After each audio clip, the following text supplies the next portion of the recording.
Stacking cash, learning the game. No more fear, no more shame. It's not just money, it's how you live. A future for the ones you give. Success is calling, don't ignore. Take control, unlock the door. Dreams ain't distant, they're right in sight. Sam will help you get it right. He's got the roadmap, got the plan. Helping you take a stand, financial peace, a future bright. San Nicolaca shows the light. Call 385-323-2493. Change your life.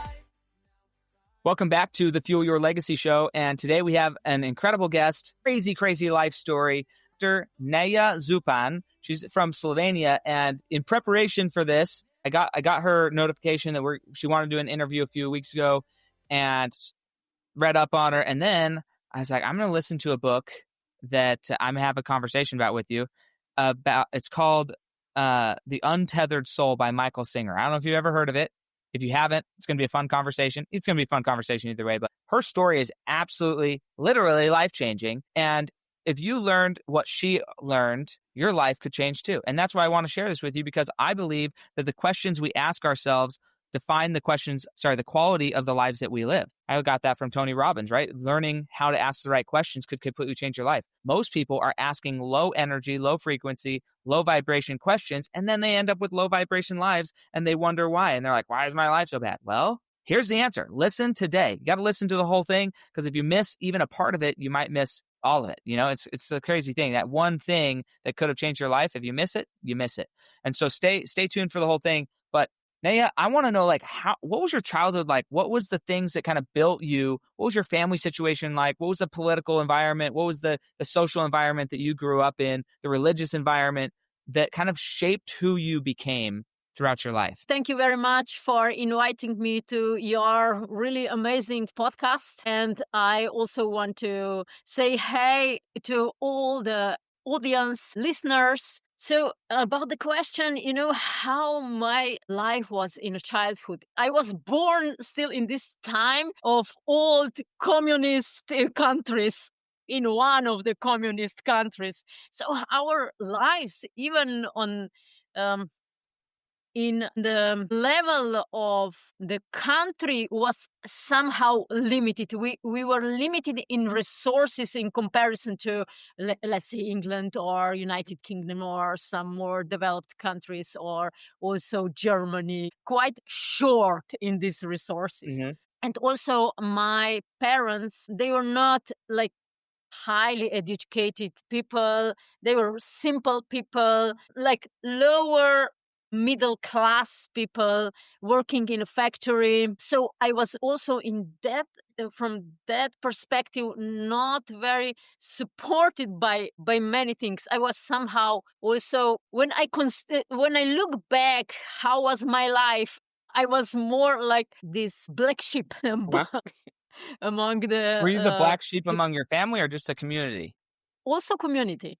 Okay. Also community. Yes, I had a huge problems, like development problems. Somehow the psychologist wrote down this diagnosis that I'm below average. Like the psychologist wanted to send me to the school with for the children with special needs. So slow was my development. But when I look now back, I had completely different perspective on anything. So I didn't understand what they were talking about, about dyslexia and many diseases, that I have had, just because I was growing up in a challenging environment. But I remember already when I was 8 years old, I fall down.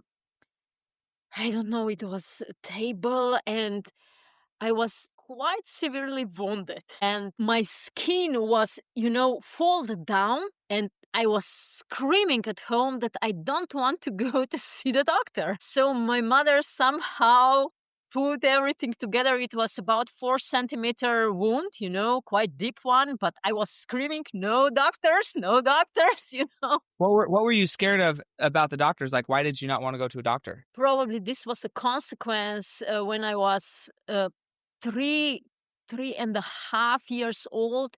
I was there for 10 days in a hospital alone, left alone, because I was diagnosed with meningitis. This is inflammation of meninges in the Yep. brain, and it was really severe. So they didn't know whether I will survive or not. I fever 40, 41 Celsius. I don't know how much is this in Sure. Fahrenheit, but this is very Like high. 120. It's about 120, I think.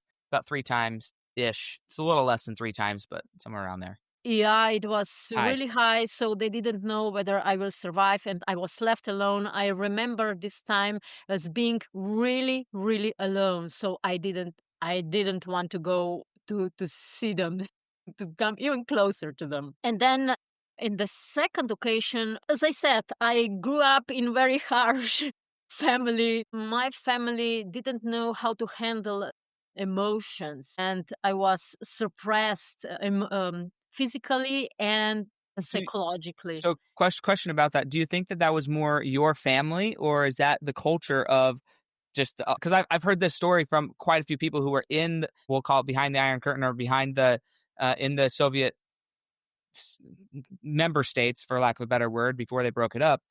That's like a very common thing that somebody says. So, is it culturally that emotions were suppressed, or is it just like you felt just your family, but you had friends that were allowed to share their emotions? I think that it was more culturally Okay, that parents in our age, in our time, they were still not educated enough, and we were limited in resources, books, or watching television news or something, or even um, having knowledge about reading in foreign languages. What I consider not just my parents, but in common, parents were not educated how to deal with emotions. So whether they were silent or they used physical punishment, but of course there were always exceptions. So some of my colleagues, they had completely normal childhood. okay, Mine was maybe more special because my mother was sexually abused by her brother from her age of 4 to her age of 7. Then he left and he went to Canada, and that's then good. started to abuse his daughter and his son. Mm. It was quite this was, I think, my mother, she didn't know how to handle her own emotions. So I see that that was more the consequence of everything what was happening. Yeah. So, So yeah, so going on, in the age of about 12, I remember that I don't know for what I was punished. I was lying in the corner of the kitchen on the floor, covered with my head with my hands, with my arms, and thinking, you can kill me, you cannot break me. So that was something that I still remember now really clearly. I was really already at that time, I started to think differently. sure. Yeah, because at age of 14, I already started to read different spiritual books. I started to study Reiki and Book of Yogananda, and um, I started to practice some meditation, yoga, and at the age of 18, I said no already to all medications that I was receiving for what they thought that it's wrong with me. I said, you have had 18 years time to that my health improves, but it didn't. Right. And because medical professionals, they said that if through teenage years, if this doesn't improve, it will go down. So it didn't show up any signs of improvement to what was going on with me. So I said no with everything. So I really, at that time, at my age of 18, I stepped really deeply into transforming myself from inside out, so that I started to get results. I really started to regain my health, my vitality, my well-being, because I was quite destroyed about everything what was happening before. What was the experience that, like, at what day, for me, I have very transformative experiences. I know exactly where I was when my paradigm shifted and I forgave my mother. I know exactly where I know exactly where I was. I know exactly what I was doing when I decided that love was a better choice for me than hate or anguish or confusion or doubt. I know exactly where I was in the world when this was happening. What was this experience for you? Like, what was going on surroundings that when you decided, hey, I need to change? Like, it's no longer just like, oh, I can change, but like, okay, I'm going to take ownership of my life now. Like, what was the experience that brought that together? Yeah, that was one special. I was participating breath work. We started to practice Stanislav Grof breathing breath work practices at that time. And I really clearly remember when I was breathing, this sudden change came into my mind. No, I simply deserve better than it is. But that I was able to forgive my mother, this was still years ahead. It was not at that Sure. time. But But that at least you was, decided, yeah. I deserve better, because you go from like, hey, you can kill me, but you won't break me. That's a very defensive, you might even say abrasive or apathetic view on life. Like, you know what? You can kill me, but I'm going to have my own stance. I'm going to be independent, and you can't take that from me. You're making a stand of like, I'm not going to let other people influence me. But it's different when you go from, I'm not going to let other people influence me in your hardened shell, to say, you know what? I deserve better than to be alone. I deserve better than to be isolated. Because yes, you can survive isolated. That's survival talk. That's not thriving. That's not fulfillment. That's not joy. That's not connection. That's not any of that. It's just a shell of survival. And we need to get to, I think a lot of people, they never get to a point of survival, and it hurts them because they don't know what their rock bottom is. They don't know what their survival commitment is. I think survival commitment's important, but then going from that survival commitment to deserve better, it has to come from within. You can't force change. You can't force love. You can't force these things on people. It has to come within. And so that you get this experience while you're doing breath work, and a lot of people, I think if you want to know more about breath work, you should go research it, and you should go to a retreat where everybody's doing it, and you really get the full involvement of a mentor and a coach to kind of help you coach through the process. And if you do it right, it can be an absolutely as good as drugs, honestly. Like, I shouldn't say that. I've never done drugs, but I know people who have done drugs, and I know people who have done breath work, and they say it's pretty much the same. And so I just do breath work because that's easier for me, and I don't have to put any substances in my body. But go do this and have an experience, because it may not be the same experience as she experienced, but it could be a similar one. So you have this experience. How long between that experience and when you started to identify, well, let's even go back further. How long until you were able to forgive yourself? I'm curious about what was the experience when you decided to forgive yourself? Because I presume that happened before you started forgiving other people, is you forgave yourself. No, first started forgiving other people. Interesting. Yeah. With me, started first forgiving other people. I was 25. It's clear in my mind. I was on the roof. We were repairing a roof. It was like a light coming to me and said, Neja, your mission is to help people, and you have the same mission. You have awakening call like priests have.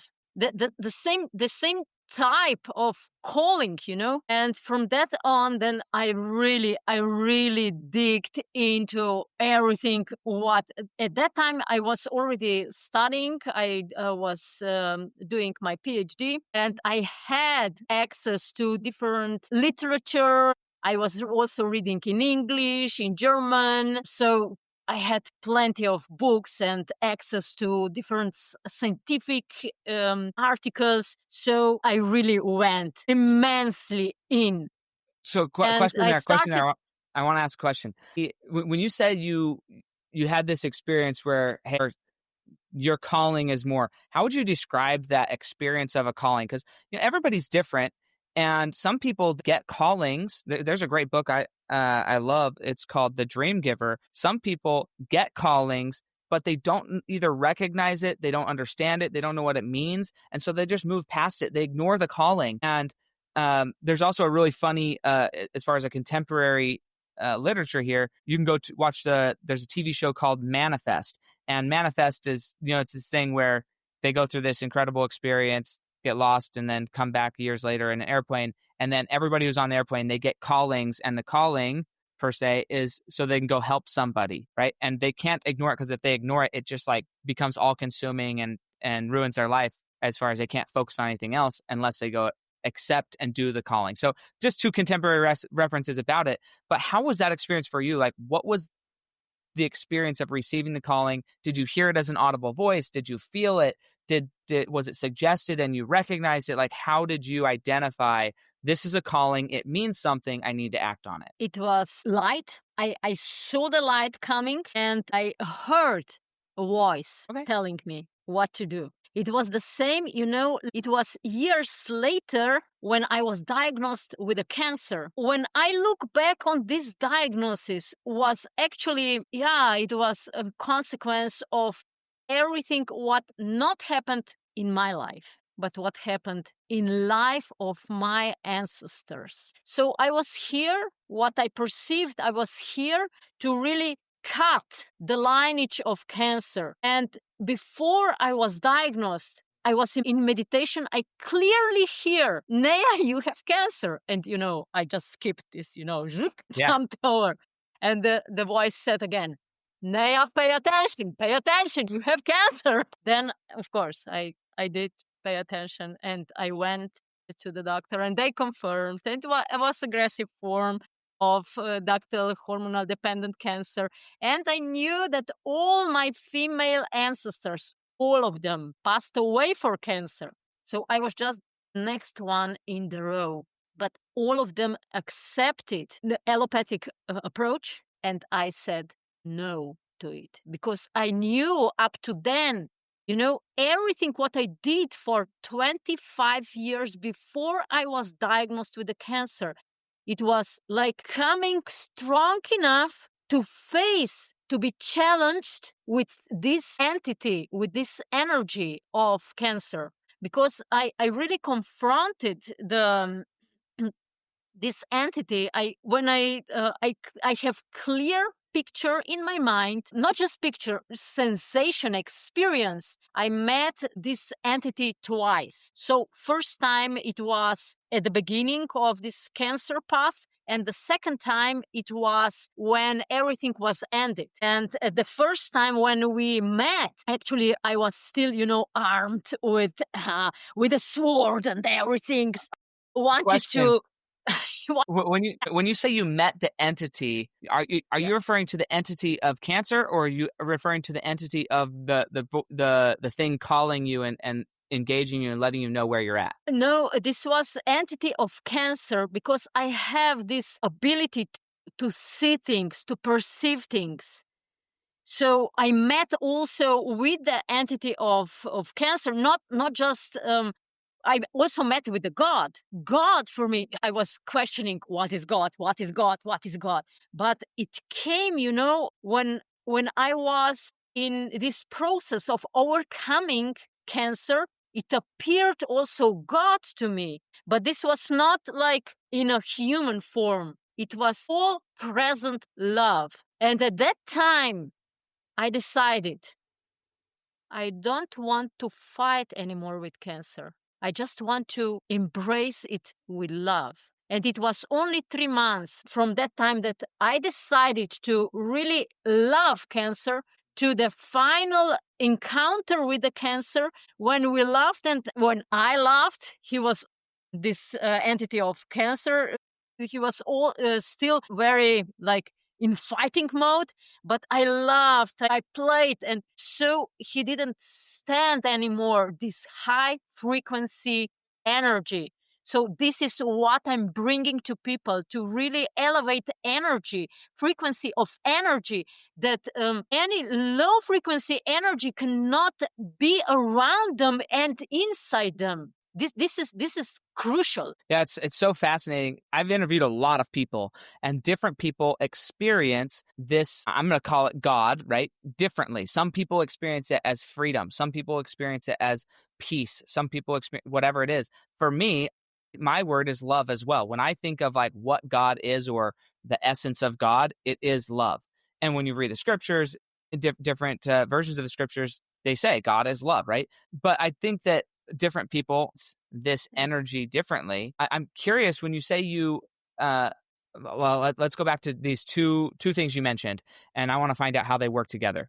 You mentioned you were going to cut the line of cancer in your family. Like that was kind of your role in this life. I feel like I have roles in my life, and I think that most people are just from a very practical scientific perspective. Let's take the emotion and joy and all that out of it. When we were conceived, we were one DNA and another DNA, and they went through the RNA process, and they copied themselves, met together, created this cataclysmic thing, and now there's a new strand of DNA. But in the process of copying, I think of it like a fax machine. One, you're faxing, you're copying this, you're jumbling it up, and then you're sending it out and hoping to get reconstituted. So you're going to have just natural mistakes in that DNA. And I say mistakes respectfully, variances is maybe a better word for it. And then another aspect is the things that are copied properly, you're copying their disruption of energy. All DNA is a nucleus, proton, neutron, lots of them actually, vibrating in a certain frequency. So when we go copy that frequency, a lot of the trauma that we experience in our lives isn't our trauma. It's trauma. It's ours because it's part of us, but it's not ours as far as we experience it. So there's many religions out there that talk about reincarnation. They talk about how we're centuries or millennia years old and we've had all these different lives and we need to go and deal with them. That's like Scientology kind of perspective, maybe a little Hinduism. And then you've got, or not just Hinduism, but Eastern religions. And then you have Mormonism, which is we'll say the religion I grew up in, and they don't really talk about it the same way, but they have this really, really intense focus on genealogy and learning your history and learning about your ancestors, not just knowing their names, but like learning about them. And what's the benefit of that? And it all kind of ties down into the same thing. The more we know about our past, the more we can understand about ourselves, and the more control or power we have over changing some of those things that we want to change moving forward. And so you have this idea where you're going to cut it. I wouldn't have used the word cut because I think of it's more of an evolution. It's a healing aspect or a realigning of those frequencies. So I don't view it as cutting and severing from myself, but more of a joining. So then you said cut, but then you also said I fell in love with it. So I want to know how those two terms in your mind work together and how are they separate? Actually, I usually also explain this cancer experience is my growing experience. Okay. So I outgrew the cancer. It's like, all my ancestors were wearing same clothes, but for me, I started to grow and this sort of clothes were too tight. So I put them down and a new one. So from the beginning, cancer path for me was, yes, some sort of healing or curing. But at the end, when I look back, it was just reconstruction of my identity, my purpose, my mission, everything what was here. So before I was taught how to behave, how to think, and now I reconstructed myself to what better serves for what I was sent to. I love that. And again, we use the same language. This is funny. She's from Slovenia. I've never met her before. I don't even know if we've read the same books, but what's so fun is that truth is truth no matter where you go. And when you're trying to express it in any one language, I'm sure if I went and learned Slovenian, I don't know what the right word is there for that, but I would probably use the same word she uses to describe it in her language if I learned her language, because it's how we communicate these things. I want to go back just a second into this. So now you're kind of expressing this growth pattern or process. At what point you mentioned that you forgave other people first and then started to forgive yourself. What was the experience when you forgave? What was the time when you first, like, it hit you, you finally released any negative or out of alignment emotions and realigned those or reconstructed those feelings towards your mother, your father, your siblings, like, and that generational stuff? What was that time where you said, okay, this is now healed, I'm moving on? Yeah, this part was actually very, very easy for me because of the sort of upbringing. You know, I was easily forgiving all other people. So I understood why my mother was doing what she was doing to me. I understood, so I completely forgave to her, but it was process to forgive myself. And yeah, I was unfortunately or fortunately, maybe, Mhm. punished physically a lot. And at the age of 17 was one specific event when I simply don't remember what happened, but mother said to me, I know that if strike you now, that you will hit back. This was not in my mind, but probably already because for 3 years I was already practicing meditation. I was getting my strength, to not to allow people to hit me. And from that time on, she never ever laid her hand on me anymore. Even my father, no. But who was then hitting me? Me. And this was really, really harsh. This was really harsh. So I was taught that whatever little thing I did wrong, I was punished by myself. So I needed to go through the process of really forgiving myself. And this was much more challenging than forgiving others. Well, I think a big part of, for me at least, when it comes to forgiving myself, I wouldn't say I'm some shining example of it. I do believe I have more grace for myself and I do give more forgiveness to myself now than ever. But I still Yeah. get caught in self-judgment, self-condemnation, self-loathing. I still get caught in that. I'm not perfect or flawless in that way. We all still struggle with things at different times and we have to go back through this process. One of the challenges I faced when I was really focusing on forgiving myself and allowing myself just to be is a lot of the things that I would need to forgive myself. Like if I'm needing to forgive somebody else, usually there's an action or there's something public, there's a public display of this. But a lot of the stuff that happens internally, we self-harm ourselves instinctually, and it happens all inside of our head, all inside of our heart. And it's like looking in the mirror, and it's hard to accept sometimes that we did that to ourselves. And nobody else knows that we did it. So it's not like we have to be nobody else can hold us accountable to it. We're not responsible to anybody else.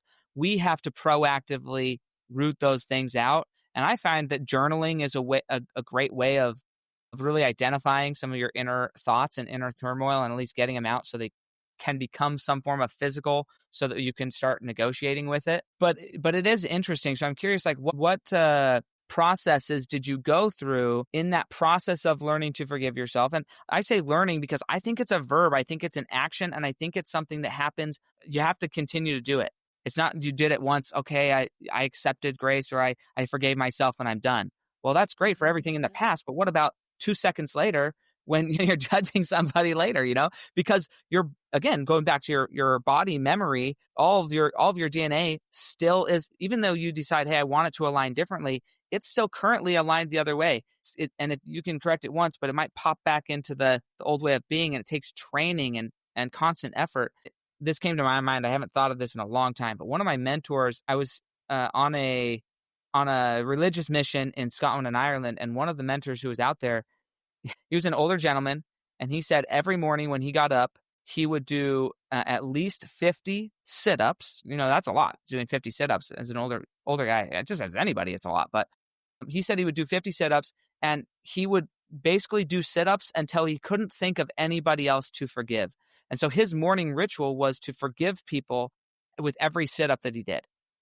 And I was like, dude, that's so cool that he's proactively, it's a daily ritual. He's got to do it every day, experience gratitude, experience forgiveness, experience love, because he knew, hey, I am a natural, quick to anger person. He knew that about himself. And so every day he built into his life forgiveness to kind of deal with that. So I just want to know, what were your processes that you went through to learn forgiveness of yourself? Thank you. Yes, because I was diagnosed with dyslexia. I was not, and I'm still not a huge reader, and She has a also, PhD, but she yeah. doesn't like to read.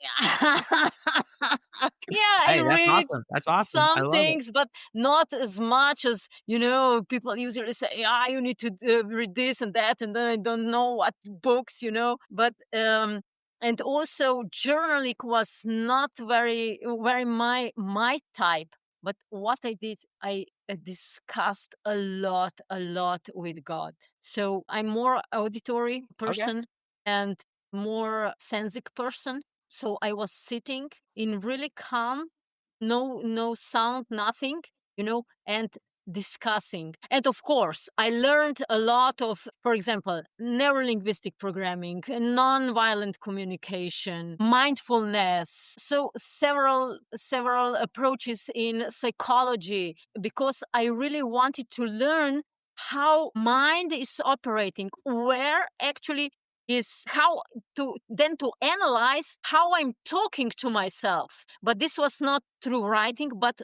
through talking directly with God.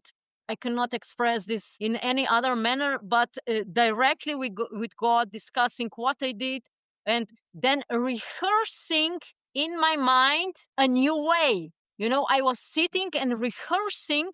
For example, something happened in the past, and I didn't like how I acted, Uh-huh. reacted, or Sure. responded. Then, in a calm, safe environment, I rehearsed, and I was thinking about this, how to do differently next time. So in my mind was this like mind movie, being in contact with another person or in the situation or whatever, Mhm. acting differently. So I practiced also a lot of recapitulation techniques, meditation in the evening. So everything what I didn't like, especially what I didn't like in the evening, I transformed in my mind into the way that I liked that I would act. Yeah. And of course, from time, yes, it was better and better and better and better and better. And now people say to me, you are so calm. Yes, because I already, what I do now, it's rehearsing future situations, because our mind doesn't differentiate past, now, or future. Everything is now. So if I go somewhere, I rehearse in my mind and with God what to say, how to say, and repeat this situation, like watching movie and experiencing what is going on, and then voila, it happens. It's so good.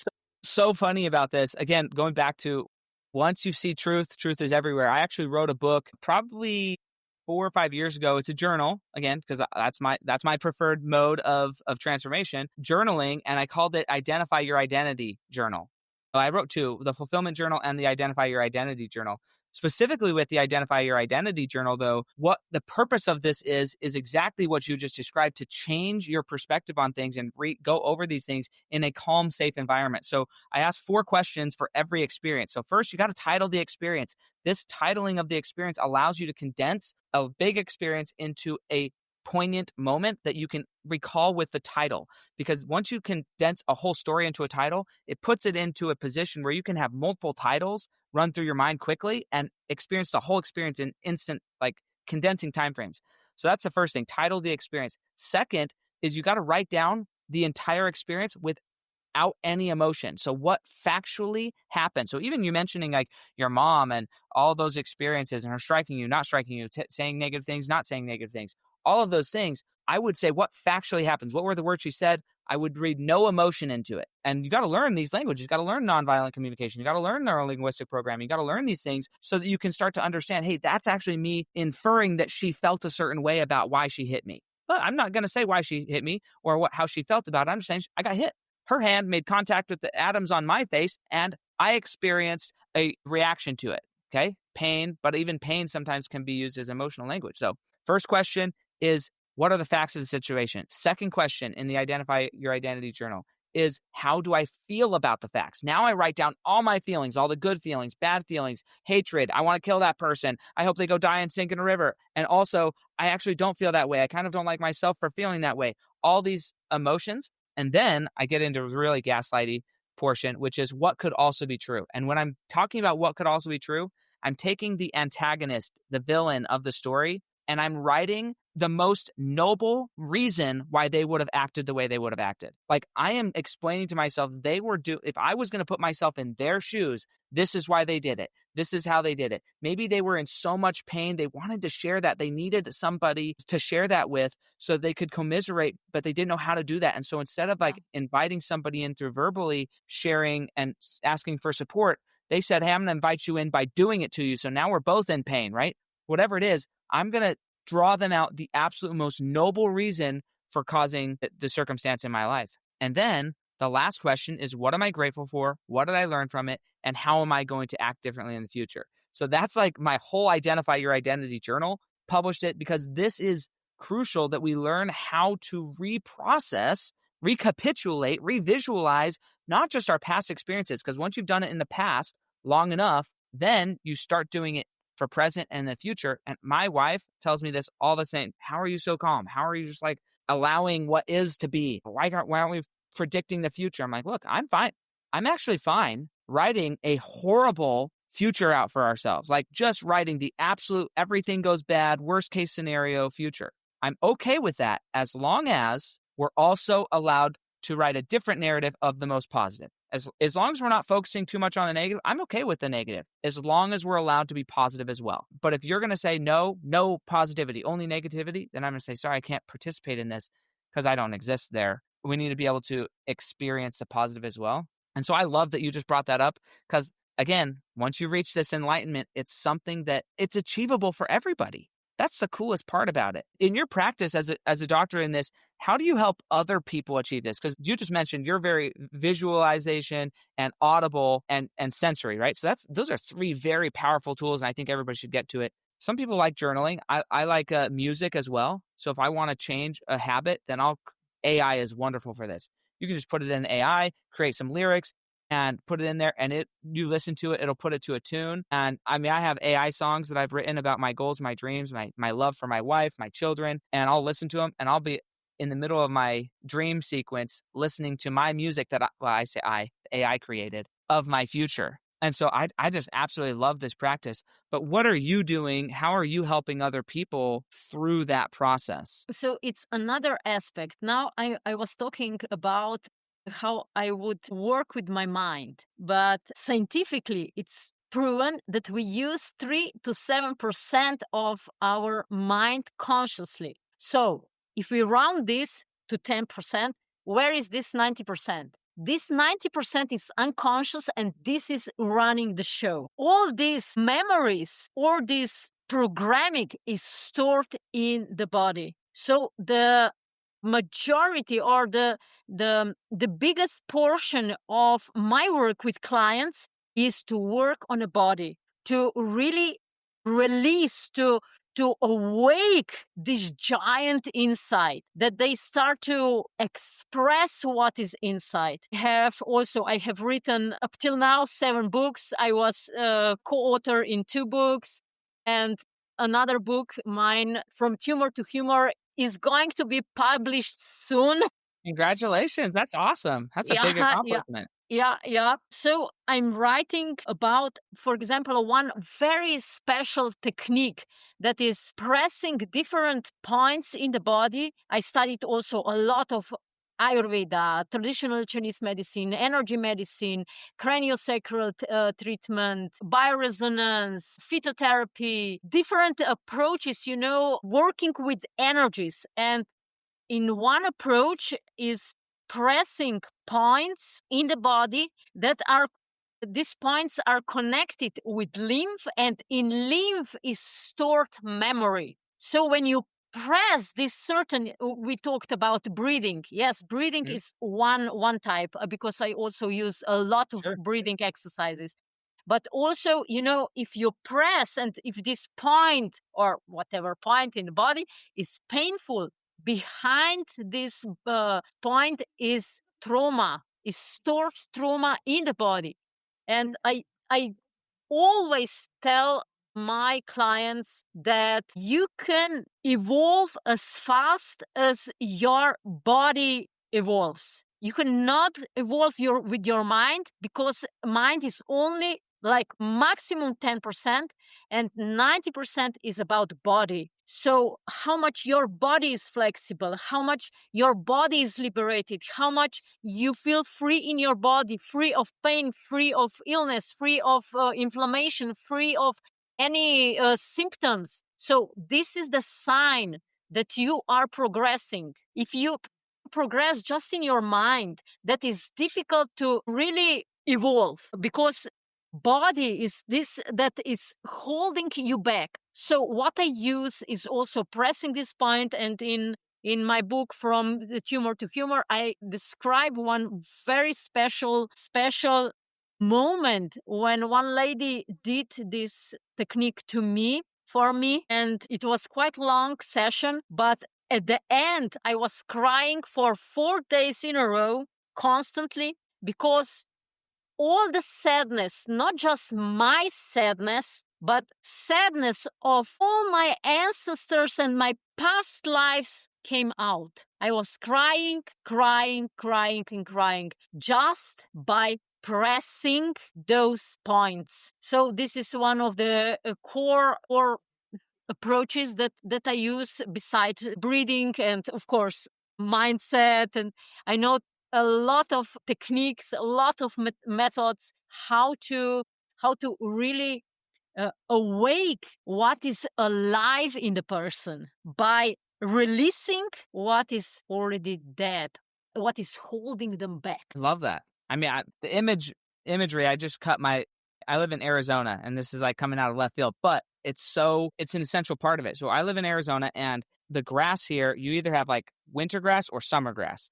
And the summer grass is Bermuda grass, and it's pretty much all alive underneath the dirt. And if you don't cut your grass super, super low at the end of the year, then the next year, all that dead grass is still on top of it. And yeah, the green grass will come out of the dead grass, but you still have a bunch of just brown dead grass. And so every fall in Arizona, we basically have to destroy our yards, like cut it down to the dirt, so that next year that regrowth can come through and be green and lush and soft. Because if you don't do that, then every time you cut your grass in the summer, you're going to experience this like hard, crusty, not fun to walk on dirt. And so you have to kind of allow for you to cut out all the dead stuff so that the green actually has space to flourish and spread and really express itself. And so I think that that's so true. So often we're trying to get through all the dead parts of ourselves just to shine a little bit, and it gets exhausting. Like, it's not that people want to be depressed or anxious or have low energy. It's just exhausting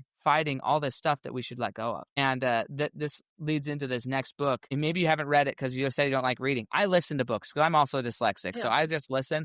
But the book, The Untethered Soul, is honestly one of the most beautiful books explaining the process of identifying you and disassociating with all of the parts of you that aren't you. They're just like the physical manifestations, or even sometimes the energetic manifestations. As the concept of the book is, as long as you can close your eyes and in your mind's eye observe the thing, then it's not part of you. If you can observe it, it's not part of you in your mind's eye. So if I can observe, if I can close my eyes and I can envision what it would look like if I was up here outside of my body viewing this very experience, then that means that the you, the me, is not actually even embodied in this physical form. And so it allows that space to be able to view that body just reacted in hate, or that body just reacted in pain, or that body just reacted this way. That's interesting. I can separate myself, the you part of me, from the experience and observe it and say, interesting. Is that how I want to behave? Is that how I want to show up? Is that how the you wants to embody that physical form? No? Okay, we can recreate that. Another word that I find fascinating, I'm curious your take on this, is the difference between judgment and condemnation. In a lot of holy scriptures, we're invited to judge wisely, to not judge wrongfully. So we are invited to judge. So many people are like, oh, stop being judgmental, stop being judgy. It's like, wait a second. That's actually anti the conventional wisdom of every religion. We all need to judge, The difference is we need to judge righteously. We need to judge with compassion, not condemn. Condemning, in my vocabulary, the way I would use the words, condemning is now when we're saying if our judgment is right or wrong. We're putting an emotional sequence behind what the end judgment is, rather than witnessing, okay, this is how this experience is. Maybe I don't want to continue that way. And so I'm curious how you would separate judgment versus condemnation. Yeah, it's exactly what you have just said, that also what I teach people, that healthy judgment or healthy differentiating is good until our mind is calm and body in harmony. When our mind and body are out of harmony, then we are more susceptible to lower mind that through a lens, through perception of limiting beliefs, projects onto others negative negative projections. Yes. Yeah, I mean, I think that you said it perfect. It's a negative projection because once we determine how we want to behave, when we start to say, "Oh, because we want to behave this way," now Neja needs to behave this way. She's wrong for not behaving the way I've decided to behave, and that has nothing. Like you have to make a judgment call for yourself and how you want to behave, but your judgment calls have nothing to do with anybody else. The condemnation is when we start to apply what we believe is right and wrong onto somebody else and say, "No, they're now right and wrong." And that's where then you start feeling a certain way towards somebody. And the moment you start feeling towards somebody else a way, that mirror is strong. It's a boomerang like no one else. And that sucker comes back. And now you started judging yourself, shaming yourself, self-harming yourself emotionally or physically. I mean, that happens too. But this is a process of, I think we all need to be judging. And as you said it earlier, as far as rehearsing in your mind in the future, I look at people and I see them behave in certain ways. And rather than condemning them for behaving that way, I think, how would I have behaved in that scenario? Okay, maybe I would have done what they did, but I don't want to do what they did. I hope I'm a better person next time. So I rehearse in my mind, hey, if I'm ever put in that situation, I want to do it this way. And I rehearse in my mind, I'm going to be a certain type of person. And it makes it more likely that I won't go to my lower embodied reaction, but I'll enter a higher one. Doesn't always happen, but it can. Well, I know we're very much probably out of time here, but I'm curious if somebody wanted to work with you professionally, if somebody wanted more of your experience, go ahead and maybe you have a website that has all your books on it. Maybe you just know the titles. We want to make sure that they have access to you because your story is absolutely incredible. We weren't able to cover everything today. There's just not enough time to, but I'm excited to read your book, From Tumor to Humor. That sounds like a great book and that everybody could benefit from. Where would somebody go to engage more with you or to get more of your content? So I invite all listeners to go to the website highfrequencyenergyformula.com. Highfrequencyenergyformula.com. There you will get a free ebook with 7 steps, energetic alignment in action. So I do that practices every single morning to really calibrate myself or prepare myself for the high frequency. This is really like initiation into the day, to that I can act, behave, and get out of the day the most, and I can give also the most of me to the world. So these morning practices are very important. So through this ebook, this guide, you can get some practical information, some practical guidelines, what to do in the morning to really prepare yourself. But you can also write to me on my email, info@nejazupan.com, info@nejazupan.com. Awesome. I love that. Please go check out her website, her books. This, if I could share this, I just want to share it with as many people as I possibly can, because this is the principles and the habits and the beliefs and the paradigm shifting, the energy alignment. This is what's changed my life forever. I don't know that I could ever go back to. I say that I think that anything's possible, right? Because obviously the energy got there somehow to begin with. That being said, I'm so grateful that God has given me the ability, the interactions and the people to help me shift into the position I am today. I love being happy. I love being in love. I love sharing love. I love being love. And I just want to help other people experience that level of peace and confidence and positioning moving forward. No matter how tumultuous life gets around you, you can still learn to be a certain way. And that's what I want to share. Thank you so much, Dr. Neja Zupan, for hopping on here and making this possible for our audience. I'm just so grateful. So thank you so much. And we'll catch you guys Thank next you. time. Yeah, thank you also from my side for having this opportunity to speak for your audience. And as you said, also be the change that you want to see in the world. So, Mhm. in your words, be love that you want to have or accept or receive from the environment around you. So Awesome. be everything first. I love that. And we'll catch you guys next time on the Fuel Your Legacy show. Call now, don't hesitate. 385-323-2493. Change your fate. A legacy in motion once you grow.